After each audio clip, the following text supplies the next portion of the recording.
bo'g'iminglar og'rib, harakatinglar chegaralanib qolganmi? Umurtqa pog'onasini har xil sohalarda grijali, og'riqli, bel og'riqli, harakati cheklanishi, tizza bo'g'imlaridagi og'riqli, yemirilishni, shishni, harakat cheklanishi, tovondagi og'riqli, suylaridagi og'riqli bezovta qilyaptimi? Shifokorlar har xil og'riq qoldiruvchilar yozaverib, bo'g'imlarga ukol qo'yib, operatsiya qilish kerak degan gaplardan charchadingizmi?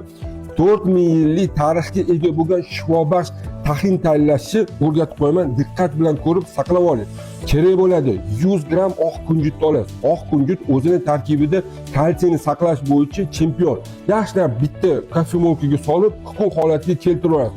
Yana kerak bo'ladi 200 gram xurmoni shinnisi yoki xurmoni asalini olasiz. Bir idishga solingan o'sha kukun oq kunjutga aralashtirib qo'yasiz.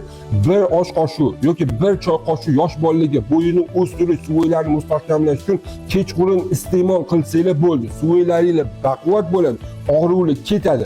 Albatta yaqinlarga tarqatib qo'ying, like bosing. Siz bilan doktor Kamilov, e'tibor uchun rahmat.